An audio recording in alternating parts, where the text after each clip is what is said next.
Hello दोस्तों, मैं गुंजन सिंह स्वागत करती हूँ आपका आपके अपने चैनल टारगेट विद हिंदी पर।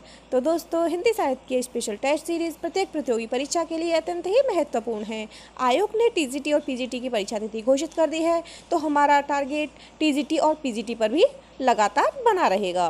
आज की टेस्ट सीरीज में हमने शामिल किया है अष्टछाप कवियों से संबंधित अति महत्वपूर्ण प्रश्नों को, जो प्रश्न आपको प्रत्येक प्रतियोगी परीक्षा में 1 से 2 अवश्य ही मिल जाएंगे। तो चलिए शुरू करते हैं आज की महत्वपूर्ण special test series.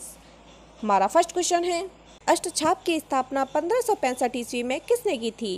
Gokulnath, Vitthalnath, Vallabhacharya या निम्बार्काचार्य? तो इसका सही आंसर हो जाएगा ऑप्शन नंबर बी, विट्ठलनाथ। अष्टछाप की स्थापना 1565 ईस्वी में गोस्वामी विट्ठलनाथ ने की थी और अष्टछाप में कवियों की संख्या थी 8। इन 8 भक्त कवियों में बल्लभाचार्य के 4 शिष्य थे, सूरदास, कुंभनदास, परमानंददास और कृष्णदास। और गोस्वामी विट्ठलनाथ के 4 शिष्य थे, गोविंद स्वामी, नंददास, छीत स्वामी और चतुर्भुजदास। नेक्स्ट क्वेश्चन देखते हैं, अष्टछाप की स्थापना का श्रेय किस आचार्य को है? बल्लभाचार्य, विट्ठलनाथ, हित हरिवंश या कुंभनदास? तो इसका सही आंसर हो जाएगा विट्ठलनाथ। अष्टछाप की स्थापना का श्रेय विट्ठलनाथ को है। नेक्स्ट क्वेश्चन, अष्टछाप में कवियों की संख्या कितनी थी? 10, 8, 12 या 15? यह पूछा गया था टीजीटी परीक्षा 2016 में और अभी एक्सप्लेन किया था कि अष्टछाप में कवियों की संख्या थी 8।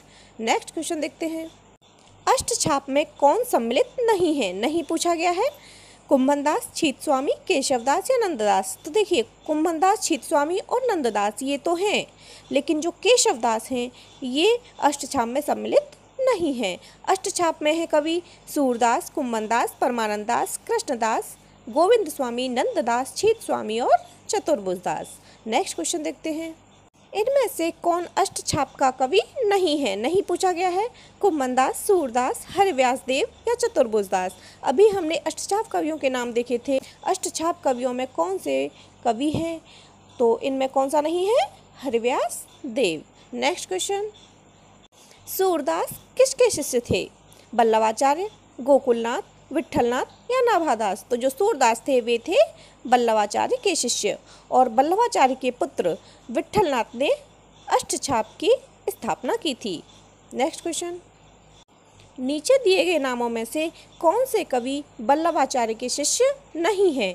चतुर्भुजदास, सूरदास, कुंभनदास और परमानंददास? तो देखिए, जो ये चतुर्भुजदास हैं ये बल्लभाचार्य के शिष्य नहीं हैं। बल्लभाचार्य के शिष्य हैं सूरदास, कुंभनदास, परमानंददास और कृष्णदास। नेक्स्ट क्वेश्चन, निम्न में से कौन विट्ठलनाथ का शिष्य था? विट्ठलनाथ का शिष्य सूरदास, चतुर्भुजदास, परमानंददास या कृष्णदास? तो ये सूरदास, परमानंददास, कृष्णदास ये तो बल्लभाचार्य के शिष्य हैं, लेकिन ये जो चतुर्भुजदास हैं ये विट्ठलनाथ के शिष्य थे। नेक्स्ट क्वेश्चन, अष्टछाप के प्रमुख कवि नंददास किसके शिष्य थे? बल्लभाचार्य, विट्ठलनाथ, रामानंद या निम्बार्काचार्य? तो इसका सही आंसर हो जाएगा ऑप्शन नंबर बी, विट्ठलनाथ। अष्टछाप के प्रमुख कवि नंददास विट्ठलनाथ के शिष्य थे। विट्ठलनाथ के अन्य शिष्य थे गोविंद स्वामी, छीत स्वामी और चतुर्भुजदास। नेक्स्ट क्वेश्चन, बल्लभाचार्य के शिष्य नहीं है, नहीं पूछा गया है, कुंभनदास, चतुर्भुजदास, सूरदास या परमानंददास? तो इसका सही आंसर हो जाएगा ऑप्शन नंबर बी, चतुर्भुजदास। ये जो चतुर्भुजदास हैं ये बल्लभाचार्य के नहीं बल्कि विट्ठलनाथ के शिष्य थे। नेक्स्ट क्वेश्चन, निम्नलिखित में से अष्टछाप के कवि नहीं हैं? सूरदास, मलूकदास, नंददास या छीत स्वामी? और इसका सही आंसर हो जाएगा option number B, Malukdas. Surdas, Nanddas, Chhit Swami ये तो अष्टछाप के कवियों में आते हैं, लेकिन जो ये मलूकदास हैं ये भक्ति काल के ज्ञानाश्रयी शाखा के कवि थे। इनका जन्म कौशाम्बी के कड़ा ग्राम में हुआ था। इन्होंने ज्ञानबोध, रतन खान, भक्ति विवेक आदि अनेक ग्रंथ लिखे। इनका काव्य ध्रुव चरित भी प्रसिद्ध है। इनकी रचना दोहे, चौपाइयों में तथा भाषा अवधी है। नेक्स्ट क्वेश्चन, निम्नलिखित में से कौन सा कवि अष्टछाप का कवि नहीं था? नंददास, परमानंददास, छीत स्वामी या हरिव्यासदेव? तो इसका सही आंसर हो जाएगा ऑप्शन नंबर डी, हरिव्यास देव। अष्टछाप के कवियों में थे नंददास, परमानंद दास, छीत स्वामी, लेकिन ये जो हरिव्यास देव हैं ये अष्टछाप का कवि नहीं थे। हरिव्यास देव निम्बार्काचार्य संप्रदाय के कवि हैं। हरिव्यास देव का निम्बार्क संप्रदाय में वही स्थान है जो वल्लभीय संप्रदाय में सूरदास का है। हरिव्यास देव ने निम्बार्क संप्रदाय का संगठन नए सिरे से किया। उन्होंने अपने संप्रदाय में रसिक संप्रदाय का प्रवर्तन किया। इस शाखा को हरिव्यासी भी कहा जाता है। वे मधुर भाव के उपासक थे। कविता में वे अपना नाम हरिप्रिया रखते थे। हरिव्यास देव ने कई शाक्तों को वैष्णव बनाया और उनमें भक्ति का संचार किया। नेक्स्ट क्वेश्चन देखते हैं। निम्नांकित में कौन अष्टछाप का कवि नहीं है? कुंभनदास, स्वामी हरिदास, परमानंद दास या छीत स्वामी? तो इसका सही आंसर हो जाएगा ऑप्शन नंबर बी, स्वामी हरिदास। अष्टछाप के कवि हैं कुंभनदास, परमानंद दास और छीत स्वामी। ये जो स्वामी हरिदास हैं इनके नाम से हरिदासी संप्रदाय का नामकरण हुआ है। सखी भाव प्रधान संप्रदाय होने के कारण इस संप्रदाय को सखी संप्रदाय भी कहा जाता है। प्रभु दयाल मित्तल के अनुसार इनका समय 16वीं 17वीं शती है। स्वामी हरिदास संगीत कला के मर्मज्ञ थे, किंतु ये एकमात्र भगवान को रिझाने के लिए ही गाते थे और अकबरी दरबार के विख्यात गायक तानसेन इन्हीं के शिष्य थे। रस सिद्ध भक्त कवि हरिदास जी ने ध्रुपद शैली में श्रृंगार भक्ति के गेय पदों की रचना की है। इनमें से 108 पद केलमाल के नाम से प्रसिद्ध हैं। नेक्स्ट क्वेश्चन देखते हैं। जुगलमान चरित्र नामक ग्रंथ के लेखक हैं। जुगलमान चरित्र नंददास, कृष्णदास, चतुर्भुजदास या छीत स्वामी? तो इसका सही आंसर हो जाएगा option number B, Krishnadas. Surdas और नंददास के पश्चात कृष्णदास अष्टछाप कवियों में तीसरे स्थान पर आते हैं। वल्लभाचार्य ने इन्हें पुष्टि मार्ग में दीक्षित किया। इनके द्वारा रचित रचनाएं हैं 3, एक तो भ्रमर गीत, प्रेम तत्व तथा जुगलमान चरित्र।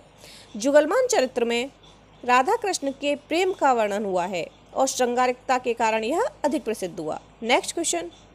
भ्रमर गीत प्रसंग का मूल स्रोत है श्रीमद् भागवत का 5वां स्कंद, 10वां स्कंद, 3य स्कंद या 9वां स्कंद? तो इसका सही आंसर हो जाएगा ऑप्शन नंबर बी, भ्रमर गीत प्रसंग का मूल स्रोत है श्रीमद् भागवत का 10वां स्कंद। भ्रमर गीत प्रसंग सूर सागर का एक भाग है जिसका मूल स्रोत है श्रीमद् भागवत के 10वें स्कंद का 46 व 47वां अध्याय। अगर हम सूरदास की बात करें तो सूरदास का जन्म 1478 ईस्वी को तथा मृत्यु 1583 ईस्वी में हुई। सूरदास वल्लभाचार्य के शिष्य थे। इनका मुख्य विषय कृष्ण भक्ति है। सूर के भाव चित्रण में वात्सल्य को श्रेष्ठ माना गया है। इनकी भक्ति पद्धति पुष्ट मार्गीय भक्ति है। भागवत में गोपियां उद्धव से मिलने पर कृष्ण की स्वार्थी मैत्री पर थोड़ा आक्षेप करती हैं और शीघ्र ही भ्रमर का प्रवेश हो जाता है। भंवर गीत में कुशल प्रश्न के पश्चात निर्गुण सगुण पर विवाद प्रारंभ हो जाता है जो 22 छंदों तक चलता है। नेक्स्ट क्वेश्चन देखते हैं। भ्रमर गीत का उपजीव्य ग्रंथ कौन सा है? श्रीमद् भागवत पुराण, विष्णु पुराण, हरिवंश पुराण या शिव पुराण? तो इसका सही आंसर हो जाएगा option number A, Shrimad Bhagavat Purana. Bhramar Geet का उपजीवी ग्रंथ है श्रीमद् भागवत पुराण जो श्रीमद् भागवत के 10वें स्कंद से लिया गया है। आज के लिए बस इतना ही। अगर हमारी ये टेस्ट सीरीज़ आपको पसंद आई हो तो प्लीज़ उसे लाइक करें, शेयर करें और हमारे चैनल को सब्सक्राइब करें। धन्यवाद।